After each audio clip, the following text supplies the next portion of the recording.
से जोया घाघरा चोली पहनकर अपने सर पर घूंघट डालकर ठाकुर की हवेली की ओर बिट्टू के साथ निकल जाती है। आखिरकार जोया बिट्टू के साथ ठाकुर की हवेली के बाहर आकर खड़ी हो जाती है। हवेली को देखकर डरते हुए बिट्टू जोया से कहने लगता है, जोया दीदी, एक बार अंदर जाने से पहले और सोच लीजिए। अगर गलती से भी अनमोल भैया को पता लग गया ना कि आप ठाकुर के यहाँ अकेली आई हैं, तो पता नहीं वो क्या करेंगे।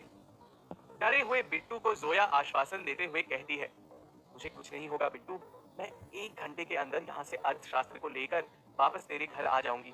तब तक बिट्टू तुझे अनमोल के पास रहना होगा। अगर अनमोल मेरे बारे में पूछे तो उसे कहना कि मैं किशन चाचा के घर पर बैठी हुई हूँ, उसके लिए खाना बना रही हूँ। अनमोल को बस 1 घंटा पता नहीं चलना चाहिए कि मैं कहाँ गई हूँ और किस लिए गई हूँ, समझा?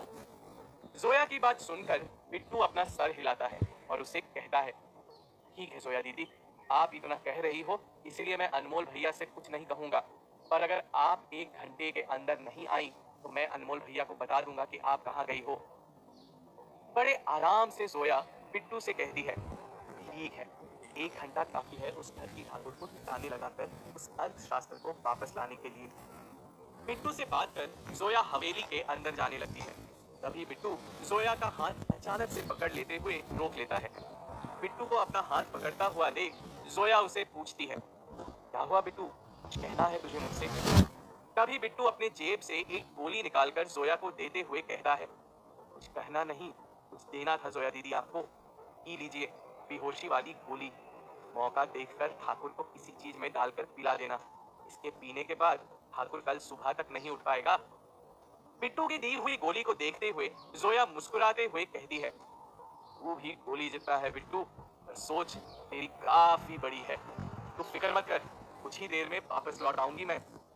बिट्टू से बात कर जोया सीधे हवेली की ओर चली जाती है, तो वहीं बिट्टू निकल जाता है अपने घर की ओर। नीलम अनमोल के घर पर परेशान हुई बैठी होती है। नीलम घड़ी में टकटकी लगाई देखने लगती है जिसमें 9 बज रहे होते हैं। घड़ी में वक्त देखते हुए नीलम बोर होते हुए अपने आप से कहने लगती है, अभी तक अनमोल ने यहाँ भी कॉल नहीं किया, पता नहीं कहाँ है वो, कैसा है वो, मुझे तो उसकी काफी चिंता सताई जा रही है। नीलम के शक्ल पर बेचैनी देखते हुए पास बैठे चंदा और राघवेंद्र उसे देख रहे होते हैं। तभी चंदा उसे पूछती है, इतनी देर से तुझे देख रही हूँ नीलम, मुझे तो कब से बेचैन दिखाई दे रही है। तू कहीं अनमोल के कॉल का इंतजार तो नहीं कर रही? शायद उसका फोन खराब हो गया होगा, वो कॉल कर ही लेगा तुझे। वो काफी समझदार लड़का है, वो अपना ख्याल रखना जानता है, तो तू उसकी चिंता मत कर। सोचते हुए नीलम चंदा से कहती है, नहीं माँ जी, आप समझ नहीं रही हो, अब मैं क्या कहूँ आपसे, अनमोल से बात करना मेरे लिए बहुत जरूरी है। नीलम की बेकरारी को देखते हुए वहां बैठे चंदा और राघवेंद्र कुछ समझ नहीं पाते। तभी राघवेंद्र गुस्से में आते हुए अनमोल को कोसते हुए कहते हैं, नालायक कहीं का, अरे हमें ना सही पर इस बच्ची को तो कॉल करना चाहिए उसे। देखो कितनी परेशान हो रही है, फोन खराब हो गया हो या कुछ और हो, पर किसी दूसरे का फोन लेकर तो नीलम को कॉल कर सकता है ना वो। राघवेंद्र का गुस्सा अनमोल पर निकल ही रहा होता है। ठीक उसी वक्त राघवेंद्र के सामने आकर खड़ा हो जाता है सलीम।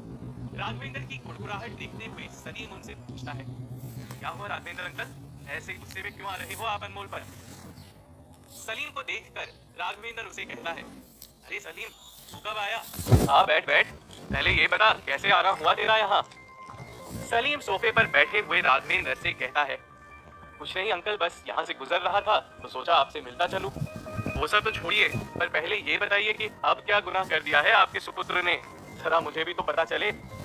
चिढ़ते हुए राघवेंद्र सलीम से कहने लगता है, अरे क्या बताऊं सलीम बेटा तुझे, ये लड़का जब से बिहार क्या गया है मानो हैदराबाद तो भूल ही गया है। ठीक है कोई काम से गया होगा वो, पर सुबह से उसका एक कॉल नहीं आया है। जब भी उससे कॉल करो उसका फोन स्विच ऑफ ही बता रहा है, पता नहीं कहाँ है किधर है। एक कॉल तो करना चाहिए ना उसे। देखो नीलम कितना परेशान हुए जा रही है उससे बात करने के लिए। राघवेंद्र की बात सुनकर सलीम वहाँ बैठे लोगों को जानकारी देते हुए कहता है, चिंता मत कीजिए अंकल, मेरी अनमोल से दोपहर में ही बात हुई थी काम के सिलसिले में। उसने आप लोगों को कॉल इसलिए नहीं किया कि उसका फोन खराब हो चुका है। सलीम की बात सुनकर नीलम उत्साहित हो जाती है और उसे पूछती है, क्या अनमोल ने आपसे बात की थी आज? कहाँ है वो, और कोई ऑल्टरनेट नंबर है उसका आपके पास? मुझे अनमोल से बहुत जरूरी बात करनी है, आप उससे बात करवा दीजिए। नीलम की बात सुनकर सलीम एक सोच में चला जाता है। सोचते हुए सलीम अपने मन में कहता है, नीलम को जोया का नंबर दे दूं, पर यहाँ किसी को नहीं पता कि अनमोल जोया के साथ बिहार गया है, और अनमोल ने भी ये बताने से मुझे मना ही किया था। सलीम दुविधा में पड़ा सोच रहा होता है कि नीलम को जोया का नंबर दिया जाए कि नहीं। तभी चंदा बीच में कहती है, अरे बेटा, पता तो चल गया है ना कि किस वजह से अनमोल हमें कॉल नहीं कर रहा। आखिरकार हमारा अंदाजा भी सही निकला, उसका तो फोन ही खराब हो गया है।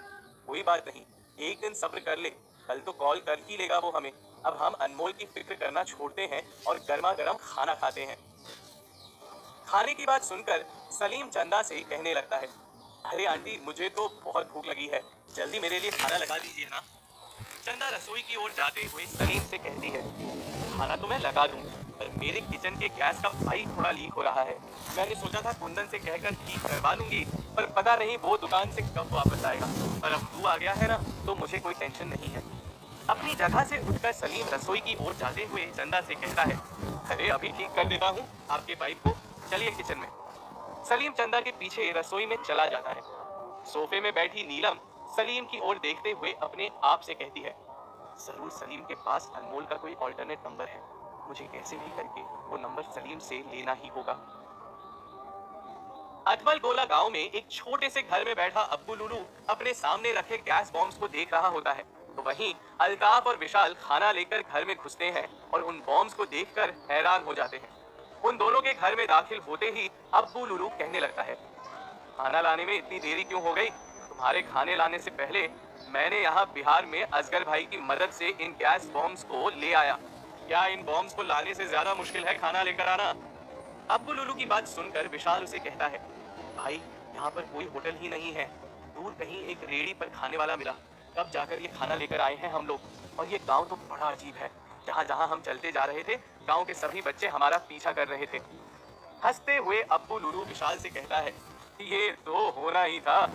गांव में अगर किसी के घर के सामने से कुत्ता भी गुजर जाता है ना, तो पूरे गांव को खबर हो जाती है कि कौन से वक्त पर किस रंग का कुत्ता दरवाजे के सामने से गुजरा था। हम तो फिर भी यहाँ शहर से आए हुए मुसाफिर हैं। अल्ताफ गैस के एक बॉम्ब को उठाते हुए कहने लगता है, वाह भाई, सही जुगाड़ किया है आपने उस अनमोल को ठिकाने लगाने का।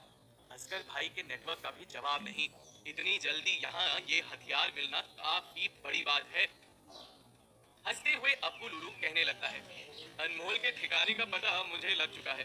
कुछ देर बाद जाएंगे और उस घर में गैस बॉम्ब डालकर वहाँ के सभी लोगों को मार देंगे। इस गैस से अनमोल और वहाँ घर में बैठे सभी लोगों का बचना नामुमकिन है। एक बार ये गैस बॉम्ब डालकर कुछ देर बाद हम उस घर में जाकर को अपने कब्जे में भी ले लेंगे। उन बॉम्ब्स को देखते हुए अब्बू लुलू के चेहरे पर एक हैवानियत भरी हंसी आ जाती है। हवेली के बाहर ठाकुर के आदमी बंदूक लगाए दरवाजे पर खड़े हुए होते हैं। तभी उन्हें पायल के खनकने की आवाज सुनाई देती है। उस पायल की आवाज को सुनकर पहरा दे रहे ठाकुर के दो लोग सतर्क हो जाते हैं। जैसे ही वो अपने पीछे मुड़कर देखते हैं, उन्हें घूंघट में एक लड़की दिखाई देती है। वो लड़की कोई और नहीं बल्कि जोया होती है। घूंघट में वहां लड़की को देखकर ठाकुर का एक आदमी कहता है, कौन है तू? यहाँ किस लिए आई है? घूंघट के अंदर से जोया उस आदमी से कहती है, हम यहाँ ठाकुर साहब से मिलने आए हैं, ठाकुर साहब ने हमें यहाँ बुलाया था। जोया उन आदमियों से बात कर ही रही होती है, तभी ठाकुर वहाँ आता है और अपने आदमियों से कहता है, हमने बुलावा भेजा था मुंशी से, हमारे कहने पर आई है ये यहाँ। तुम लोग एक काम करो, पीछे जाकर तबेले में आराम कर लो, जाओ। ठाकुर का आदेश पाकर वो लोग नीचे सर झुकाए वहां से जाते हुए कहते हैं, ठीक है ठाकुर साहब, आप जैसा कहें। अपने आदमियों के जाते ही ठाकुर घूंघट में खड़ी जोया को देखते हुए कहता है, आखिरकार आज एक लड़की का इंतजाम हो ही गया। मुझे तो लगा कि आज कोई लड़की आएगी ही नहीं हमारी हवेली में। चलो रानी, अंदर चलते हैं। ठाकुर हवेली के अंदर चला जाता है और उसी के पीछे चलने लगती है जोया। क्या ठाकुर पहचान लेगा जोया को घूंघट के अंदर से? कैसे होगी जोया अपने मकसद में कामयाब? और कैसे बचेगा अनमोल अब्बू लुलू के उन जहरीले गैस के बॉम्ब से? जानने के लिए सुनते रहिए।